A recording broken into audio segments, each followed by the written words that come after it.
Ladies and gentlemen, good afternoon. My name is Faisal J, Abbas, editor of Arab News. It is my absolute pleasure to be your moderator this afternoon on one of the, what I like to think are one of the most important sessions of this, what has been a very splendid Arab media forum.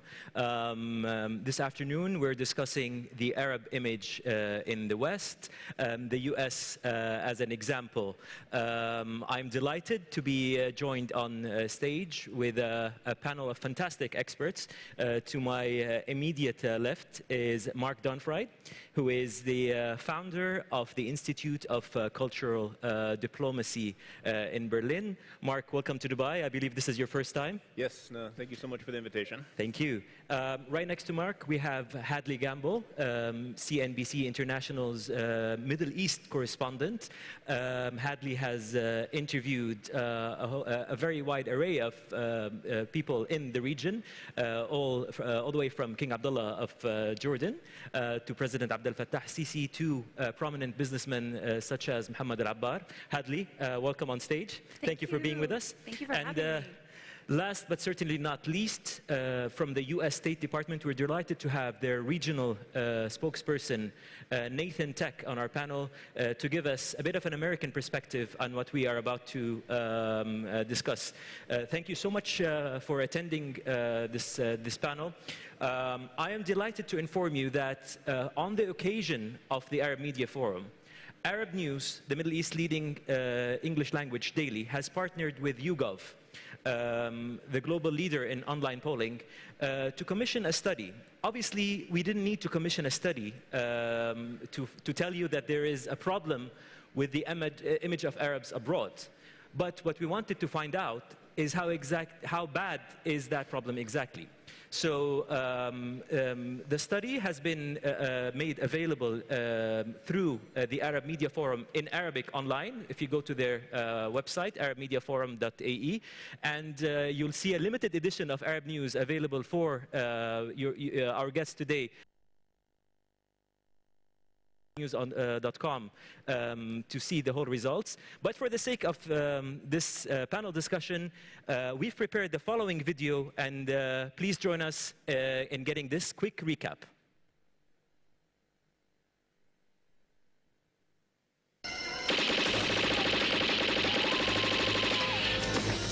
Many of us feel there is a misunderstanding when it comes to the Arab image in America. I had to slit a few throats, but I got it. They attacked his embassy, kidnapped his commanding officer, assassinated his men. Yes, God damn it! Waste the mother...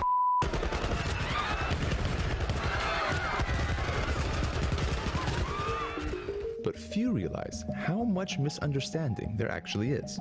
According to an Arab News YouGov poll of over 2,000 Americans, 65% admitted they did not know much about the Arab world, and 3/4 of Americans polled would not even consider traveling to the region. That is perhaps wise, because according to the same study, 81% of Americans cannot accurately identify the Arab world on a map.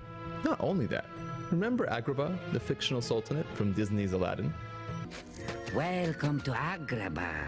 Well, 21% of Americans polled actually think it's a real country. Where they cut off your ear if they don't like your face. It's barbaric, but hey, it's home. Oh dear. But there are some insights here for Arab journalists. 52% of respondents consider the media to be effective in depicting the true image of the region. Half of the respondents said their own US media does not provide enough coverage of the Arab world. Not only that, but international English language newspapers, websites, and TV news channels are seen as the most accurate when it comes to covering the Arab world. Arab arts, science, and culture, as well as society issues, were the two key areas where US media consumers would like to know more. This means that with more effective communication, this inaccurate perception problem can be fixed. Right, interesting findings there. Hadley, ladies go first. So obviously, Hadley, as a correspondent who is an expert on the region, you travel quite a lot. You go to Saudi Arabia, you go to Jordan, you're here in the Emirates. Perhaps you don't really classify as one of those 2,000 people that were polled. But I'm very curious. When you go back home to the United States, what do people tell you? How did you survive the Middle East? Do people think we still, ride the camels and, there's wars everywhere? I think that you have to break it down to start off with, because CNBC News is an international business news network. So the folks that we speak to on a daily basis are high net worth individuals. They're running banks. They're running finance companies. The question really is not about the countries we're talking about. They know where Saudi Arabia is. They know where the UAE is. They certainly know where Dubai is, and they're very, very interested in what happens here, not just because of the price of oil or the IPO of Aramco, but also because these are some of the most connected societies in the world, and they see that honestly as a business opportunity. And I think that's where the sort of, the secret weapon could be. But not all voters are top executive, Hadley, and we're talking about the masses. And True. I was just wondering if you had any insight as to why is there that much ignorance? Yeah, so there are a couple of things there. One of the things that people might not necessarily realize, and why should you, is that, when you're talking about public school systems in the United States, public school systems curriculum are generally determined at a very local level, and oftentimes they determine that students in the U.S. public system don't really need more than one semester of geography. So really pinpointing the Middle East as a problem area, or thinking that this is a place that the United States doesn't necessarily know where it is, Americans are going to have the same problem, unfortunately, if you're talking about Portugal, or you're talking about Asia, China, Thailand. I mean, this isn't just a Middle East centric issue in terms of finding these places on a map. I think that's important to recognize. It's not about disenfranchising the region or anything like that. It's literally about a lack of knowledge. It's an ignorance level. And I think that, despite the fact that, we're talking about the Sultanate of Agrabah, I found that quite funny, disturbing, but really funny. Anyone who's around my age, 35, would know every word to every Aladdin song. And that's the reason for that is, Disney's amazing marketing abilities more than, the fact that people aren't really paying attention to what's happening in this part of the world, right? So I think you have to really break that down and see this more as an opportunity, because there are opportunities there. Any business person would tell you, the lack of knowledge actually can work to your advantage, because that means you can set a narrative. So it's a matter of education. I'm glad you say that there's no conspiracy there. It's just ignorance. And, just for the record, I wouldn't give you 35. I would think you're much younger. But, let's go to Nathan Tek. So, 1/5 of Americans believe that the Sultanate of Agrabah from the film Aladdin is real. Yeah. What the video didn't mention is another part of the study, which is 38% would endorse a travel ban from Agrabah to the United States. And I just wanted to check, how would you deploy that? Would it be a complete travel ban, or just laptops and iPad on flying carpets? Well, Faisal, you're starting with the hard questions already. My God. Well, if there's one thing I've learned as a spokesperson, it's not to answer hypothetical questions, especially if they deal with fictional countries. Fair enough. But you have enough problems as it is. Yeah, exactly. I can tell you, yeah. But look, there's no question, to put it diplomatically, that those numbers are a challenge. But at the same time, I would urge those in the audience, especially those of you who are government decision makers, to not despair with those numbers.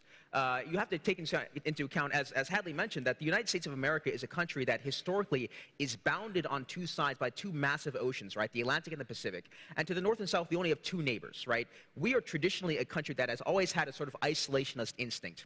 And the average American in Topeka, Kansas, will have to travel thousands of miles to even go to an international border, right? So it's important to keep in mind the context and the unique context of the United States of America and its culture. But despite all that, I think there's been a historical affinity, believe it or not, between Americans and Arabs. If you look at history, for example, the first nation to recognize the independence of the United States from Great Britain was not France, it wasn't Holland, it was Morocco.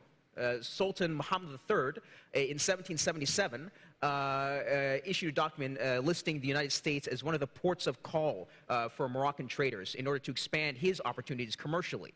And there's a treaty of friendship between the United States and Morocco that extends over 300 years, and it's the longest standing American international treaty in existence. At the same time, if you look at the role that Americans have played in the Levant, in Beirut and in Damascus in the 1920s and 30s, how American missionaries established hospitals and schools, and for example, the American University in Beirut, the American University in Cairo. Where would the Arab world be without those institutions, right?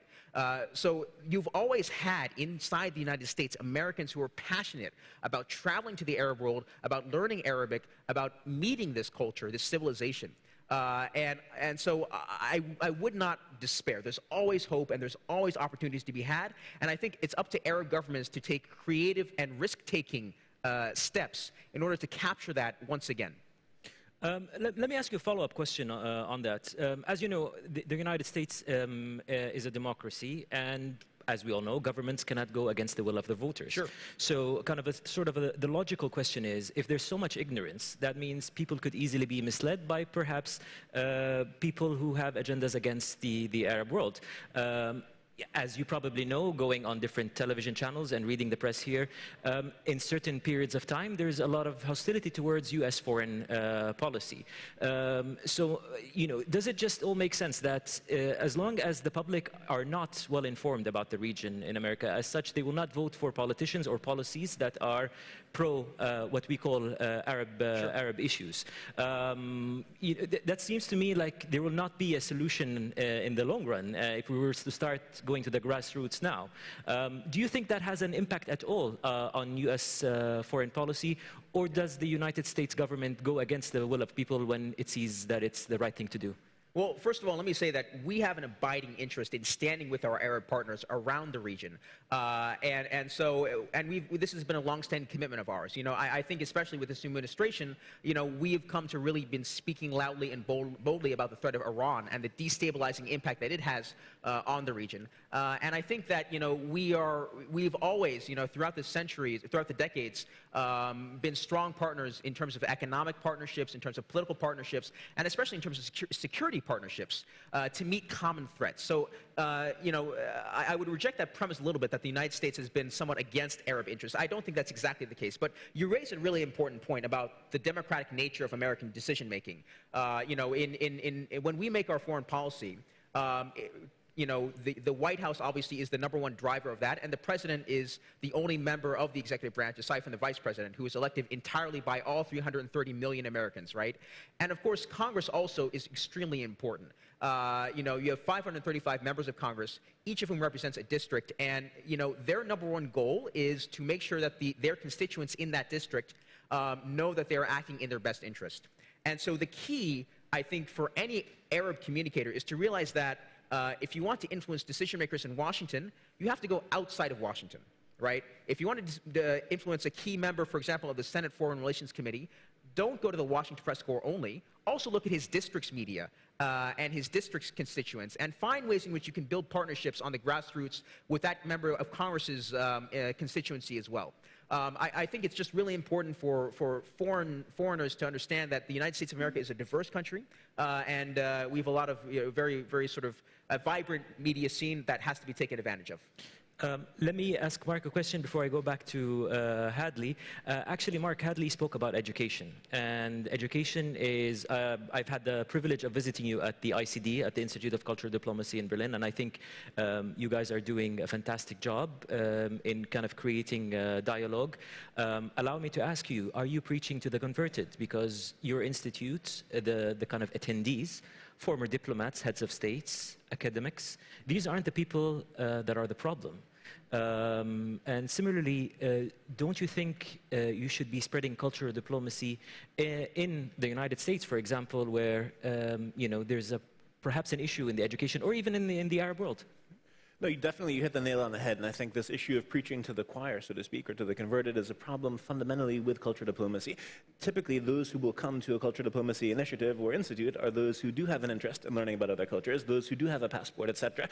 Speaking of the USA, one statistic that was not mentioned earlier is how many Americans even have a passport. It's now 30, maximum maybe 35% of Americans, depending on the study, have a passport, meaning the vast majority of Americans don't even have a passport, and the vast majority of Americans, even if they had a passport, passport probably didn't use that passport to go to the other side of the ocean. They may have gone to Canada or Mexico. So that's the fundamental challenge that we have. As you said, we have to reach not those 30% with a passport, but those who don't have a passport. And I think, therefore, education is number one. Raising awareness, I think that's the importance of the media, a forum such as this, in terms of determining what we're talking about and what we're prioritizing, etc. And then the ultimate, of course, would be, as you said, to bring those individuals to other communities, to other countries in terms of exchange. So definitely that is important, and the key strategy there is to try to be creative. If you can't get those individuals to come to a cultural diplomacy event in Berlin, do it in Texas or do it somewhere else, or try to bring them for other reasons, economic reasons. We host once a year an event, the Berlin Economic Forum, trying to bring individuals and leaders from other fields who may not come to a cultural diplomacy event. And I think that's the challenge, whether it's governments or non-government organizations, to try to creatively bring the audiences really that need these sorts of forum. Nathan talked about aspects of the U.S. soft power, about the American University in Beirut, the AUD here in Dubai, the University of Cairo, you have Hollywood. The U.S. seems to set the kind of standard when it comes to soft power tools. I have to say, it is not something we do very well in the Arab world. There's been a fantastic initiative that has been launched here in Dubai just this week. But allow me to ask you, did we miss the train? I mean, can this image, that negative image that, as we've seen from those Hollywood films, that essentially the Arab world is a bunch of thugs, that there are wars everywhere, as we've seen from the study, a lot of Americans, those who have passports, don't want to come to our part of the world. Two questions. Is it too late? And can you think of any examples of another nation brand that has had an image problem and fixed it? So first of all, it's not too late. There's a huge potential. That's why we were so happy to hear about the new soft power initiative of the Emirates starting last week. We're hoping to work together also with the Emirates to see how we can bring that forward. So definitely it's not too late. For me, a success story would actually be Germany. We've been based there 17 years. What nation had a worse reputation given the 20th century than Germany? Could it be that Germany, or the Made in Germany brand, could even be something we're talking about now? And as you look at the European Union, I would argue it's actually the strongest brand in the European Union. Some would say maybe even in the world. From a cultural diplomacy point of view, the key secret to success was actually expressed by Professor Joseph Nye himself, professor at Harvard University, who coined the term soft power, when he said, you need to have consistency between the foreign policy and the cultural diplomacy. If you don't have consistency, it won't work. And unfortunately, the USA, for many periods of time, has not had the consistency. We're sending drones with one hand, jazz musicians with the other. How can one build trust? And I think Germany, given the unique historical, transition that's taken place in the 20th century, has been very consistent. If you look at German foreign policy since the end of the Second World War up until now, fairly consistent in terms of soft power. That gives much more credibility to the cultural diplomacy. The second thing that Germany does is they invest a lot. The German Foreign Office, the Auswärtiges Amt, spends more money on cultural diplomacy than on political diplomacy or economic diplomacy. If you look at the German Academic Exchange Service, Deutsche Welle Media, the Goethe Institute, the magnitude is also immense. And I think Germany is a good example to see, yes, it can pay off. The brand Germany is definitely benefiting from this consistency and from this investment. Other countries are noticing as well. China started in 2004 with the Confucius Institute, now the fastest growing cultural diplomacy institution in the world. So the world is realizing the importance and also the benefits of cultural diplomacy. Just to correct something you said earlier, the USA actually, I don't think you could say is a success story. Since the end of the end of the Cold War, the USA basically said, okay, Cold War is over, no more need. And they've been cutting on soft power and cutting on cultural diplomacy. Even during the Obama administration, Fulbright was cut, I think, by 20 or 30%. Now, under Trump, they're debating maybe 50% cutting more. So at a time when definitely the USA, and I would say the Arab world, needs more cultural diplomacy, we need to make sure that we're doing more. And maybe just to clarify, cultural diplomacy for us at the Institute is not winning the hearts and minds of foreign audiences or persuasion or propaganda, which it has been traditionally. For us, cultural diplomacy is building dialogue, understanding, and trust. We need to trust each other, then we can do business, then we can have investment, then we can have tourism. That's the key challenge today. Ms. Gamble, I have a follow-up question for you, but you had an intervention, so... No, just to follow on with that, I mean, you have to remember that with every presidential election, with every cycle, we consistently see Americans literally debating whether or not they even need a foreign policy. And the fact that we're doing that, after the Second World War, after the Cold War, as if there's even a question, really does speak to the body politic. I mean, there's a saying called, how does it play? It may play well in Washington, inside the Beltway, but how does it play in Peoria? And it really is talking to those local governments, talking to people on the ground. One thing that I was going to mention that the UAE did a few years ago, which really played well for obvious reasons, is they made the largest ever private donation to Children's Hospital in the United States. And folks who'd never even heard of the UAE before recognize this as such a great gift. And I mean, when you're helping someone with their children, this is something that at a grassroots level, everybody can understand that whatever culture you're living in, helping someone with their children is a great thing. So it's not about giving money, but it's also, it's really about focusing on the things that really matter to real people, you know, that are not just, you know, whatever the consistent news cycle might be. So my follow-up question, as we've seen in the findings of the report, Americans polled want to see more art, culture, science, and business stories in the region. And I just wonder, obviously I understand CNBC is a bit of an exception because that's essentially the focus of what you're doing. I mean, there's hard news, of course. But most journalists, when they get in touch with their editors, the editors would tell them, typically, I don't want fluff. Get me angry Arab faces, get me explosions, get me... So do you think there is kind of a conflict between what the essence of modern day journalism is and what cultural diplomacy or nation brands are? And as journalists, are we mandated to kind of give the other side of the equation as well so that we don't end up with kind of a one-track mind on a particular nation or people? Well, I mean, I think there's absolutely a responsibility, whether you're sitting, you know, in the chair of a business news journalist specifically focusing on companies and numbers, as well as any general news journalist. One of the problems that I see, particularly in this region, for example, there is a tendency to almost hide behind PR companies, whereas you know, there is a real place for them. There is a real place for strategists.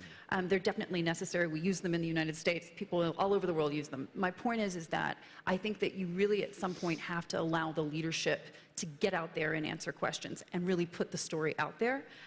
You know, it's one of those things, you know, when you sit with His Majesty King Abdullah and he's talking to you not only about, you know, what's happening outside the country in terms of the fight against terrorism and this kind of thing, but he's also talking to you about all the things he's trying to do to make life in Jordan better for people, to provide people with jobs, with dignity. You really get a bigger picture of what this country is really about and who these people are. And I think that it would be a great thing to see more from the region in terms of the leadership getting out. I mean, you know, the journalists, there's a perception, I think, you know, that the media is really out to get you. You know, the problem is, I think for journalists, whether they're sitting in the United States or in Europe or anywhere else, you're always going to hear the title, you know, if it bleeds, it leads. And I think that the important thing is to create a consistent narrative where people are not just hearing from one source what this country is, who these people are. It's really, really important, I think, to see the leadership of these different countries, whether it be President Sisi from Egypt explaining why there's a state of emergency. You know, this kind of thing would actually really, really help. Great insight, Hadley. Let me take that to Nathan then. I'm not sure whether or not you agree with Mark on the fact that the American image isn't doing as well as perhaps as it once was. But then again, that's you know, that's why they've hired you to right. to kind of fix that issue. I want to hear your thoughts about kind of, is there kind of a deteriorating kind of brand America image? But more interestingly, I want to ask you, if the Arab League, and we saw the Secretary General speaking here yesterday, were to hire you to do your role in reverse. So you become the spokesperson for the Arab League in Washington.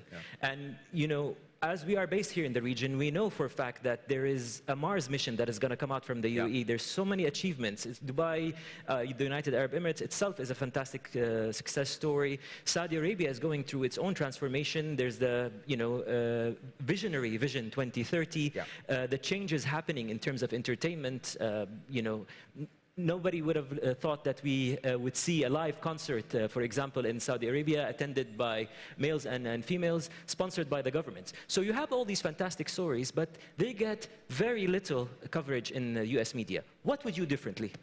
Well, look, you need a long-term strategy and you need a short-term strategy, right? And on the short-term level, the key has to be obviously media engagement. You need to have someone in your embassies who can be able to pick up the phone when an American journalist calls and be able to provide comments without having to go back to your ministry in your capital to get that clearance to do so, right? You need to be able to empower your diplomats in Washington, D.C. and in your consulates around the United States to be able to freely engage with the media and take those kind of calculated risks that are necessary to get out ahead of the news cycle. And so that's incredibly important.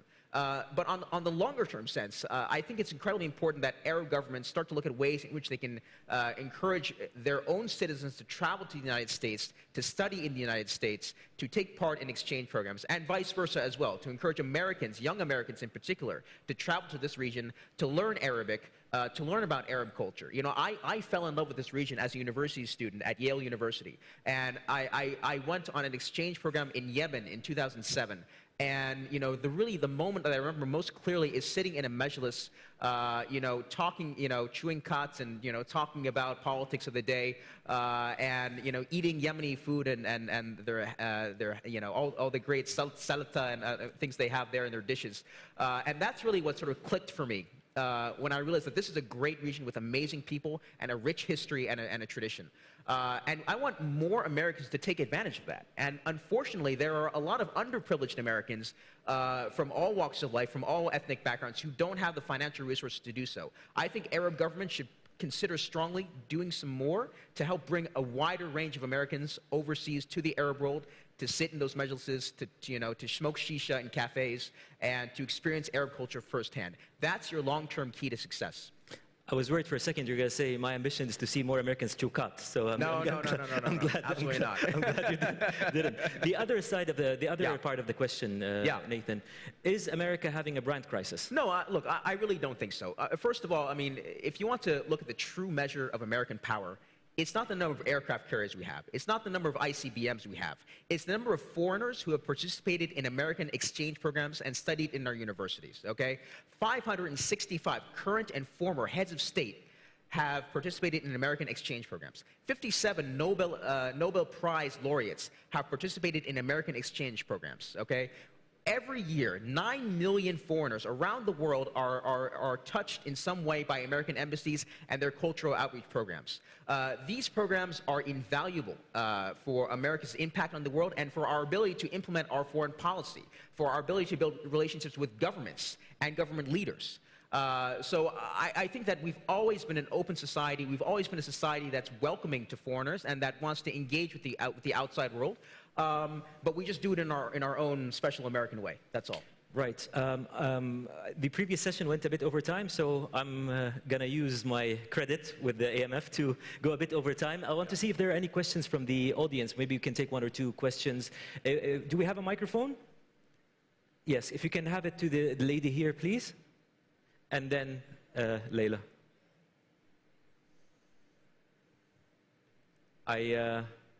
I can't see the microphone, so for the sake of time, if you can just ask your question until we find the microphone. Oh, there it is.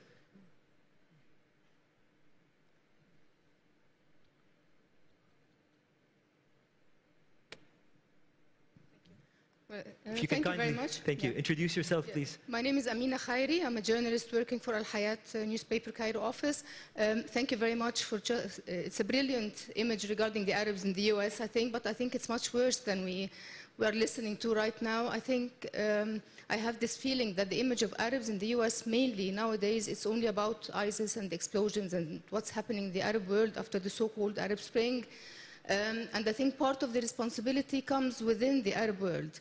And I would like to listen from you as experts. I mean, what we as journalists or media people can do regarding this. It's not like making the image nicer or anything, but there is a misunderstanding. There is lack of, exchanging images. We have a bad image about Americans as well. And this needs a lot of work. I know cultural diplomacy is very important, but I don't think we're touching even near that. So can we hear your own point of view? Very good question. Amina, I have to say I'm a big fan of your work. I think you're one of the best featured writers in Al Hayat. If you can kindly pass the microphone to the first row here. We're going to take another question and then we'll give you an answer. Leila, please. Hi, Leila Hatom of Newsweek Middle East, and I have two questions, one for Hadley and the other one's for Nathan.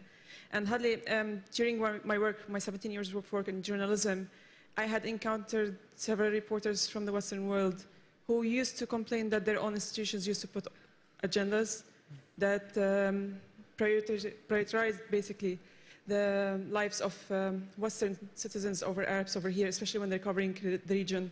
So if one American dies in this region, that's a story. 5 Europeans, that's a story. 50 end up Arabs, that might constitute a story. So have you countered that during your work? with CNBC. And for Nathan, do you think just like basically bringing students over here from the US to smoke shisha and learn about the region, it would change anything? It's a two-way channel, right? I mean, I don't know. Don't you think that your government ought to do more to channel their media to cover this region more positively or basically more objectively? Right. So we have a series of questions there. We're going to take one more round. Just let us get some answers. Mark, let me start with you. Amina has a point. If there are explosions happening, if there is a bunch of lunatics who've declared a country called ISIS happening, and they're spreading like a virus on social media, disgusting videos, they seem to care less about the image of Arabs or Islam in general. People really don't have time to sit and talk about cultural diplomacy and, you know, I understand your point of view, but maybe we can discuss this this way, etc. There are more pressing issues. Is this one of the challenges you face, that, you know, we perhaps need to make time for cultural diplomacy, and if we do, perhaps then we wouldn't kind of generalize or stereotype a whole people?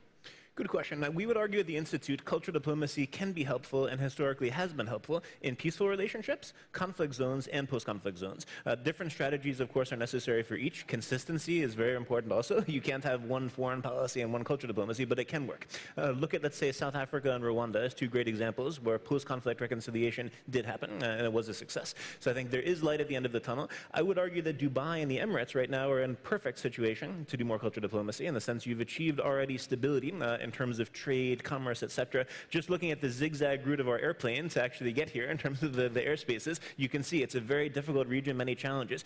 So I think not necessarily for every country, but Emirates would be in an excellent position right now to really do more soft power. We're very happy about this new initiative and cultural diplomacy. So yes, it can work in each of those. Of course, it requires different strategies. And if you have a conflict going on, it's very, very difficult as well. The key thing I think cultural diplomacy can do is to help make it harder for extremists. And I think extremists on both sides. Let's make it more difficult to get away with generalizations. A leader of any sort, a religious leader or political leader, when they say this group is entirely like this or this group is entirely like that, let's make it more difficult for them by having more education, by having more exchange. And that's, I think, exactly a contribution cultural diplomacy can do now in conflict zones and also post-conflict zones.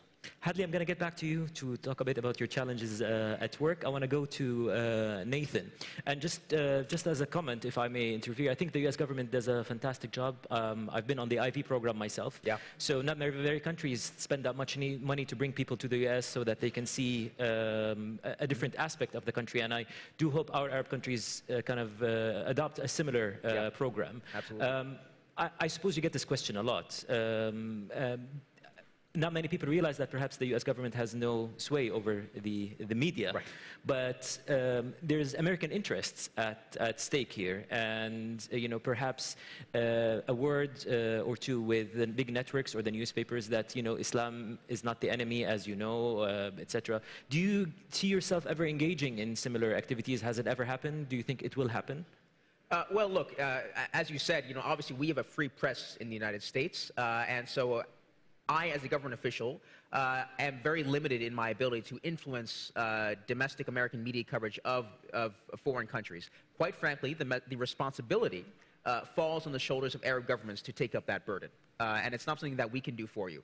But that's good. That's a good story, because frankly, only you can tell your own story. And in fact, your best ambassadors and your best diplomats are not those who work for your foreign ministry. It's your people. It's your young people in particular and your students. You know, I think when Americans look at a city like Dubai, you know, we see something of that reflected in ourselves, right? We see that ambition, that diversity, that openness, that willingness to do the crazy idea. We see that in ourselves, and we love it. So, you know, you guys, the Arab world has an incredible amount of assets, cultural assets and soft power assets that you can leverage very effectively in the United States. And I wish you the best of luck, because quite frankly, it's incredibly important for both of our sides to ensure that there's a strong people-to-people relationship. Hadley, before we take two more questions, you want to tell us a bit about your challenges? So I would definitely say it's a challenge depending on what news network you're working for, to be honest. You know, with CNBC, we are business news focused, and that's why I always really go harping back to the fact that transparency is so important to us, because we're always talking about, you know, earnings and businesses. And if you have a business that they're telling you everything's really, really going well, but you can't see any numbers, I mean, you're open to questioning that, right? But in terms of other news organizations, think about it this way in the reverse situation. If you're in the United States and 40 Americans die, but, you know, 3 Egyptians are killed also, or 2 Iraqis Iraqis are killed also, the story will probably lead in your country with, yesterday this happened, and 3 Egyptians were killed, 2 Iraqis, and oh, by the way, 40 Americans. So I wouldn't say that it's necessarily a targeted, campaign not to report on things, but I definitely see your point there. And I think that unfortunately, with the fact that there's so much happening on a daily basis in a daily news cycle, getting the good stories or getting the positive stories out there is a constant challenge. I mean, we're working on a program right now in Saudi Arabia, which is going to focus on, it's 7 episodes in 7 weeks. We're going to shoot it over the next couple of weeks. And it's really focusing on people who aren't in the ministries. They're not government officials. They are not royal family members. They are people who are actually working in the country, doing real things. And, they're working mothers. These kinds of things, like trying to bring that very human aspect of the business narrative to a bigger audience. But it really is about how much airtime can you argue for. This kind of stuff, it really does, make a difference. And as I say, with a lot of print, for example, if it bleeds, it leads. Unfortunately, that's something that all of us struggle with. I don't care what news network you're going for, but with CNBC, it's much more business news focused, so we don't generally have that problem. Is there an airing date for that program, or is it still in the making? I'm shooting it over the next 2 weeks. Oh, okay, so great. Yeah, so Ramadan. Well, let us know if Arab News can help in any way. I'll take 2 more questions. Unfortunately, we're quickly running out of time. I'll take the gentleman here and the lady in the first row. I apologize to this side of the house. We'll see if they would allow us a few more minutes. I'll try to accommodate as many as possible. Please. Thank you very much. Abdullah Shaiji from the Political Science Department, Kuwait University.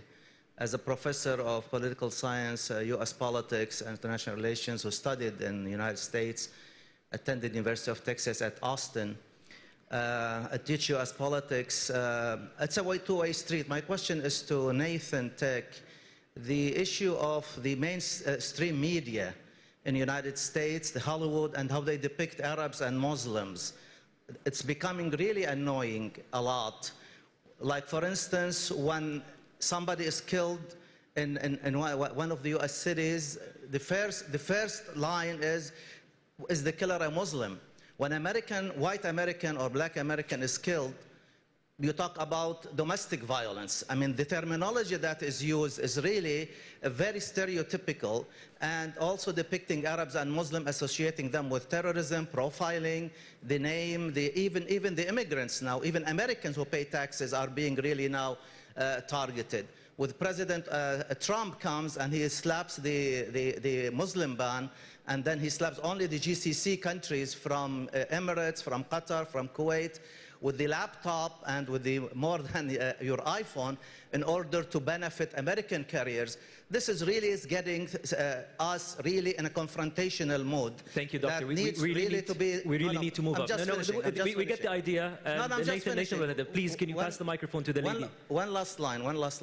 What do you expect is needed from the Trump administration and from the our side in order to reconcile this really serious issue between the two people, the Americans and the Arabs and Muslims? So thank you for that. Doctor, if you can kindly pass the microphone. Nathan, I'll get back to you. There are 2 sides of the question, one regarding the media again, and one about the U.S. government policies. Please. Hi, my name is Zabir Abu Shmeis, and my interest in cultural diplomacy comes from the fact that I'm a Fulbright scholar, and thank you. So it was great, and this is something I struggle with, and this is something that Mark also touched on. And maybe it's a good thing that I'm asking after that question, because so my frustration with this is I always thought that the problem with misunderstanding between cultures, it comes from lack of exposure. But then comes exposure, and that builds a lot more like adversity and a lot of more sweeping generalizations about cultures, certain people from certain nationality, etc. What is like mind-boggling for me is that there is more exposure than ever, and you can actually talk to anybody in a small town in Iowa right now if you want. But how come nothing is changing in terms of like building trust and understanding? I mean, of course there's some change, but in reality there's a lot more war and a lot of more adversity in the world, and I'm just throwing this at you because Thank you. something We needs to got go the away. point. I'm going to allow one more question. Again, I think I'm running out of credit with the Arab Media Forum, so because the lady over here, the final question, and I'll get back to you for comments and closing remarks. Just right here, please.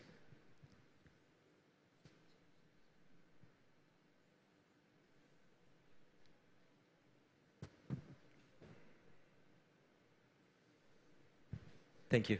بسم الله الرحمن الرحيم.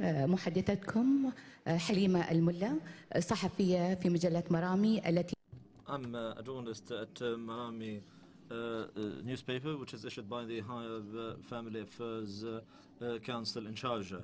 No doubt, current media is considered one of the key pillars of governments worldwide, at the economic level and at the cultural level and so on, and even at the military level, especially in the wake of realizing that these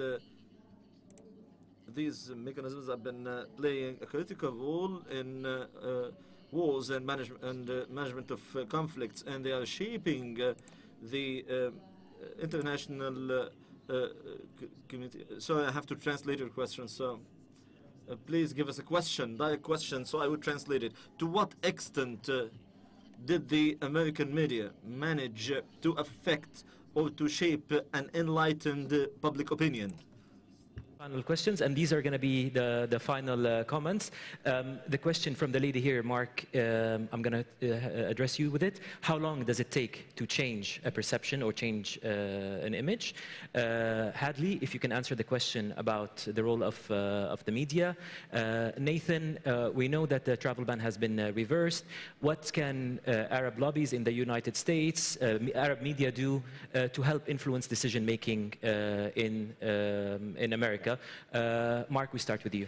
Sure, to the cultural diplomacy question, I think the reason why, despite the fact that there's so much exposure in the American media, etc., is exactly the problem that the presentation of Arab countries is one thing, the perception is another thing, and the reality is something else. And I think that's the job of cultural diplomacy, to try to connect, to make sure that actually the presentation matches the perception and the reality. That's the job of cultural diplomacy, and that's where I was saying the Arab countries, especially the Emirates, perfect situation, perfect timing right now to do more of that. How long will it take? It depends, obviously, case by case. There's no general answer for that. But the quicker that we can, let's say, rectify the problem between the perception, the presentation, and the reality, the quicker it will come. And of course, the ancient wisdom is a reputation arrives on foot and leaves on horseback. So the good stuff takes time to build up, but when there's a negative image, it spreads quickly. Not always. Again, the more consistency that there is, the faster it will go. So that really depends on the countries too. But a country that already has established itself as a bridge country in terms of trade, economics, etc., is much better suited than a country that currently has a conflict going on. Thank you, Mark. Hadley, the question about the role from the lady here from Sharjah about the role of media. Do you feel that you have, throughout your work at CNBC or your various other experience, that you've managed to kind of correct a perception just by doing your job as a fair and unbiased journalist? Do you have any story you can share with us that you've managed to change perception about this part of the world? Oh, absolutely. I mean, at the end of the day, you have to remember that you're speaking to, for us in particular with CNBC International, we're speaking to an audience of, as I say, high net worth individuals who really understand the region because you're investing here, they're looking to grow companies and that kind of thing. But when you're talking about, more broadly, I think that, when I first moved to Dubai several years ago, my mother, all she could say was, "Why, Hadley, it's so near Iran." That's all she could say. She knew nothing about the country. I think that when it comes down to understanding cultures, you really have to be crafting your own narrative. Part of that is transparency. Part of that is really getting out from behind these PR companies and these press releases and really going out there and being available to answer questions on a real basis. But also, we're living in a time when we're more connected than we've ever been. And while that does mean that the news cycle is inflated with so many things you could choose from, that also means that you have the opportunity to talk to people. You can do it digitally. You can do it on television. There are hundreds of cable channels. You can do it online in any way that you see fit. Twitter, even. So, there's a way to craft your narrative. There's a way to become an influencer. You can be sitting at home, doing your laundry and still be actively, politically involved. This is something that, we never had before. So I would say that the most important thing, I think, is to begin crafting your own narrative. Take it away from other people who you don't feel are doing it very well and start speaking for yourself. Thank you, Hadley. Nathan, last but not least, the doctor's question raises a fair point. As I mentioned earlier, throughout different phases, there's certainly a lot of anger towards some of the U.S. policies. What can we do to help influence decision-making in Washington? Well, sir, with regard to your question about the American media, look, I'll give you some insight from my perspective. I'm an American spokesperson whose job it is to address the Arab media. And oftentimes I see in the Arab media misreporting about American policy. I see conspiracy theories. I see, a constant sort of attack on American foreign policy. My response to that is not to get upset. It's not to boycott channels. It's not to try to punish channels in any way or punish journalists. Rather, the answer is always to engage. The answer is always to go on air, to go in that space and contest the space so that your adversaries or the people who are speaking badly against you don't have that opportunity to do so, right? If you don't tell your own story, someone else will do it for you and they won't do as good of a job, right? So the answer is always to be engaging, to be out there, to be taking those risks. And frankly, I really, really encourage and am encouraged by the acts of and the actions of the Emiratis and of the Saudis and of our Arab partners, and I want to see more, and I really encourage that. Thank you so much. I personally do not want to be boycotted or punished by the Arab Media Forum, so I'm going to have to draw this fantastic panel discussion to an end. I have to say, I've learned quite a lot talking to you. Thank you so much, Mark, Hadley, Nathan, and thank you all for being such a fantastic audience. Thank you so much.